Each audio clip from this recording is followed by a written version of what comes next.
안녕하십니까. 헛방 날린 사주 상담 이야기. 오늘 또 실전 사주 상담에서 자칫 헛방을 날린 사주를 가지고 여러분과 함께 같이 풀어보는 시간. 헛방 날린 사주 상담 이야기 시작하겠습니다. 자, 오늘은 두 번째 시간으로 마른 체형의 사주 팔자가 아니었네요 라는 제목을 가지고 이야기해 보려 합니다.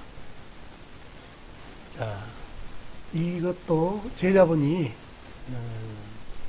실전 상담을 하다가 자칫 헛방을 날린 이야기로서 슬그머니 또 사주를 내밀면서 하는 얘기더라고요. 이분 부인이 와가지고 상담을 했는데 상담을 다 마치고 나서 남편분이 상당히 마르셨겠네요 라고 얘기를 했더니 아니요, 제 남편 뚱뚱한데요 라고 얘기를 해서 모함해졌다는 얘기죠. 자, 무슨 얘기인지 한번 같이 살펴보도록 하겠습니다.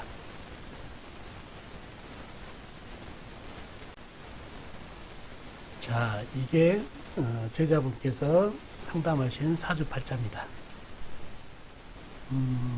이제 마른 몸이 말랐다는 얘기가 나오는 거는 사주팔자를 보면은 어느 정도 그 사람의 체질이라든가 체형이 나오게 됐거든요. 사주가 아주 불바다, 건조한 사주라든가 불기운이 강한 사주들은 좀 마른 체형들이 많아요. 대부분. 그리고 좀 사주가 습하다든가 좀 물이 많은 사주, 이런 사주들은 몸이 비만한 경우가 많은데 이거는 보편적으로 그렇다는 얘기예요. 이제 이 사주 공부를 하면 반드시 의학도 좀 깊이 해야 상담에 깊이가 있다는 얘기예요. 그래서 깊이 들어가다 보면은 사주가 건조하다고 해서 꼭 마른 사람만 있느냐? 그거 아니다는 얘기예요. 그거를 잘못 이해하고 통변했다가 좀 얼굴이 화끈거렸던 내용인데 왜 그런지를 한번 설명을 해드릴게요. 일단 이 사주를 한번 풀어보자고요. 어떤 체질인가.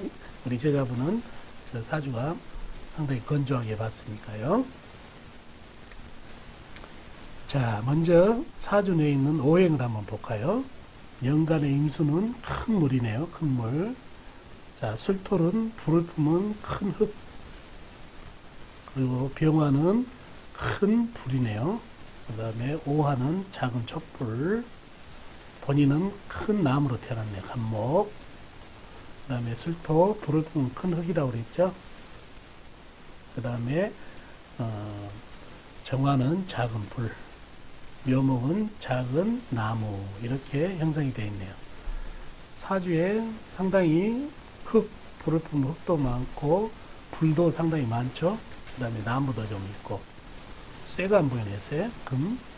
물론 술토 안에 신금이 숨어 있지만은 쇠가 상당히 좀 약해 보이는 그런 오행이에요. 자, 육친을 한번 볼까요? 육친. 내가 큰 나무로 태어났으니까 이 연간의 물은 나를 생해주는 오행으로 음양이 같으니까 편인. 그 다음에 술토는 내가 극한 오행으로 음양이 같으니까 편재. 병화는 내가 생해주는 오행으로 음양이 같으니까 식신. 오화는 내가 생해주는 오행으로 음양이 다르니까 상관. 술토는 아까 편재라고 그랬죠. 정화, 내가 생해준 오행으로 음양이 다르니까 상관. 그 다음에 묘목은 나와 같은 오행으로 음양이 다르니까 겁재. 이렇게 되어 있네요. 재성이 좀 많고 식상도 좀 많고 그렇게 되어 있네요. 자, 사주 형성을 한번 보자고요. 사주 형국, 강야 이런 걸 한번 볼까요? 본인이 큰 나무로 태어났는데 여름에 태어났네요. 5월달이면은 5화월이면은 여름이죠. 여름. 4, 5미가 여름이라는 얘기예요. 더위가 한참일 때 태어난 간목이면은 물이 좀 많이 필요할 텐데 나를 도와주는 오행이라고는 임수, 그 다음에 묘목, 요렇게 있네요. 나하고 같은 오행. 이렇게 힘을 실어주고 임수는 큰 물로서 나한테 이렇게 물을 줘야 나무가 물을 먹고 무럭무럭 자랄 수가 있다는 얘기예요. 그런데 이 묘목은 나하고 같은 호행으로 나한테 힘을 실어준 게 아니라 이 정화한테 뺄감으로 지금 죽어 있네요. 불을 살려주고 있다는 얘기예요. 그러니까 오히려 나한테 힘을 주기보다도 내 힘을 빼가는 녀석한테 힘을 실어주니까 적의 적은 나의 적이라는 얘기예요. 나한테 힘을 주는 것보다 이 녀석 나한테 힘을 빼는 오행이한테 힘을 주기 때문에 불을 살려주기 때문에 이 녀석은 나한테 도움이 안 되네요. 자, 그러면 나한테 도움을 줄 수 있는 것은 임수 하나밖에 없네요. 큰 물이라는 얘기죠. 근데 멀리 떨어져 있네요. 멀리. 그리고 병임충으로 한 대 꾹 맞았다는 얘기예요. 그러면 불하고 물하고 빡치게 됐을 때 당연히 불이 지게 돼 있는데 이 경우에는 틀리다는 얘기죠. 이 불은 밑에 같은 불을 뿜고 있고 큰 나무가 생을 해주고 있다는 얘기예요. 생을. 이 불이 더 활활 타오르고 또 여기 보면 술토, 불을 뿜으면 지글지글한 흙이 이 물을 말리고 있다는 얘기예요. 더군다나 이 물은 쇠의 생조를 받지 못하고 있어요. 그러다 보니까 병임충으로 인해서 이 물이 오히려 같이 불이 날아가는 게 아니라 물이 날아가죠. 물이 고갈 상태가 됐다는 얘기예요. 그러다 보니까 순식간에 사주가 불바다가 된다는 얘기예요. 불. 여기도 목생화 받고 여기도 목생화를 받고 이 불을 뿜으면 지글지글한 흙 보이죠?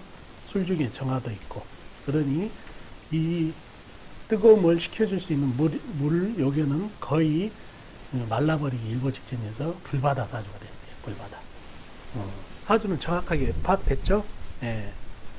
그래서 건조한 사주, 불바다 사주들은 대부분 몸이 마를 경우가 많다는 얘기죠. 상징적으로 그걸 보고 말리셨자라고 얘기했는데, 자 여기에서 하나의 반전이 있습니다. 꼭 불기운이 강해가지고 말랐다. 또 물기운이 많고 또 사주가 건조하고 아니죠. 사주가 축축하고 습하고 그러면은 뚱뚱하냐 그건 아니다는 얘기죠. 여러 가지 여건에 따라서 그렇지 않은 경우가 있다는 얘기죠. 이분은 부인이 와서 뚱뚱하다고 그랬어요. 왜 그럴까요? 자, 스트레스라는 게 있어요. 스트레스. 이 스트레스는 이 사주에 불기운이 강한 사람들은 성격이 급하다는 얘기야. 성격이 급하고 이렇게 열체질인 사람들은 스트레스를 남들보다 배로 받는다는 얘기야. 배로. 성격이 급하고 냄비근성이 있다 보니까 그냥 마음대로 좀 안 되고 그러면은 스트레스를 더 받는다는 얘기예요. 요 스트레스가 비만의 원인이라는 얘기예요. 비만. 이 스트레스가 고도 비만의 원인이라는 얘기예요. 이 고도 비만이 오면은 잘 빠지지도 않아요. 빠지죠. 왜 그러냐? 자, 이 사주는 원래 속열이 있는 사람들은 음식을 섭취하면은 원래 체질들은 100을 먹은다 그러면 한 70%는 영양분이 배설로 빠져나가 버리고 30%만 흡수한다는 얘기예요. 체질이. 그래서 아무리 먹어도 살이 잘 안 찌는 체질이다 보니까 마른 사람들이 많다는 얘기예요. 그런데 그런 체질인데 스트레스가 많다 보면은 이제 이 스트레스로 인해서 저녁에 패스트푸드라든가 트랜스 지방 같은 거를 섭취를 많이 한다는 얘기예요. 그래야 스트레스가 풀리니까. 그래서 아무리 이 체질이 30%만 섭취하고 영양분을 섭취하고 70%가 날아간다 하더라도 이런 트랜스 지방이라든가 패스트푸드는 엄청나게 비만에 문제가 생기는 그런 음식인데 그거를 계속해서 섭취하다 보니까 고도 비만으로 간다는 얘기예요. 이 모두가 스트레스가 원인이라는 얘기예요. 스트레스. 사주가 건조한 사람, 열기운이 많은 사람, 조열한 사람들은 스트레스에 너무나 무방비한 상태라는 얘기예요. 그래서 특히 직업적으로 마감이 있는 직업을 갖는다든가 또 아니면은 연구직이라든가 이런 스트레스를 많이 받는 그 직업군이 있다는 얘기예요. 기자라든가 잡지사라든가 이런데 그런 데 있는 사람들이 이렇게 사주에 열이 많고 하더라도 이렇게 고도 비만으로 고생하는 게 바로 이 스트레스. 또 열이 많은 사람들이 스트레스가 남들보다 배회를 받는다는 얘기예요.